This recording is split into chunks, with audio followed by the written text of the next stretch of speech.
argument that the atheist cannot touch of the theists is the argument from personal experience. And let me qualify that. When I say personal experience, I'm not talking about the theist who claims that God cured him of his cancer, or that God has in any way affected his life, that this path of events is due to God. I'm not talking about that. I'm talking about the theist who claims that he's had an experience that is qualitatively different from every other experience he's had, every other kind of experience. It's nothing like a sense malfunction. It's nothing that's just, an illusion of the senses, nothing like that. It's an experience that's qualitatively different from everything else. We, as atheists, have no grounds to tell him otherwise. We have no grounds upon which to argue about him, because we ourselves have not been a party to that experience. It would be intellectually dishonest of us to try and argue on those grounds. You cannot talk about anything of which you have no experience. The theist, if he has had the experience, has perfectly good grounds for claiming he has knowledge of God. Having said that, it is not the case that when we hear this argument from a theist, that we ourselves should believe it and believe in God. There are good reasons for this. I'm not going to go into the argument now, but it's largely based upon the kind of arguments that you see in Hume's of miracles, the reason why you shouldn't believe in miracles, namely that extraordinary claims require extraordinary evidence. And of course the evidence in this case would need to be you having the same experience that he did. But let's leave that aside for now, because it seems that we've got a problem.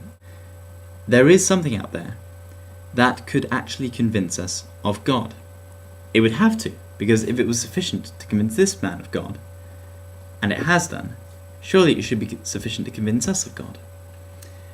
And I think this brings us a slight curiosity, because I think if we are to be honest as atheists who wish to debate with theists and imply that they're wrong, we should ourselves seek out this experience.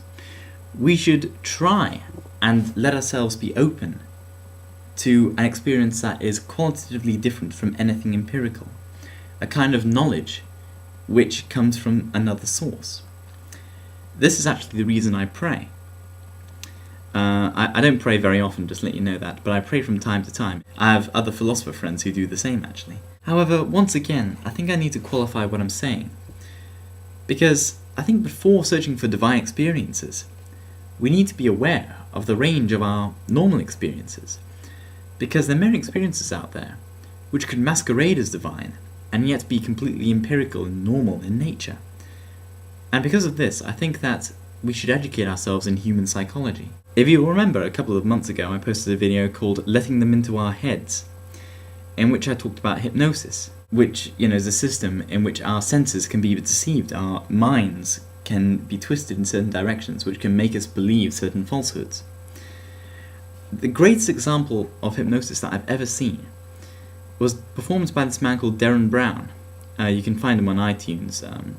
I recommend you download his program called Messiah, which is a series of stunts that he performs in America.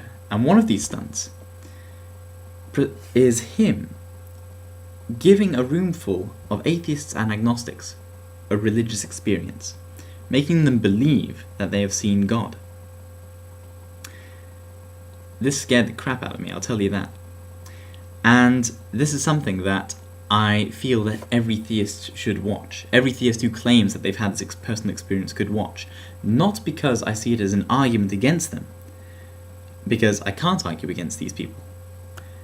But I would hope we would make them question whether they themselves have been deceived, or whether they're still confident that what they've experienced is qualitatively different from everything else that they have experienced. So this is the second part. While we should remain ourselves open to this other experience, which may or may not be out there, and may or may not be fully convincing, we should at the same time be aware that there are things that can make us believe we have this experience, and yet don't.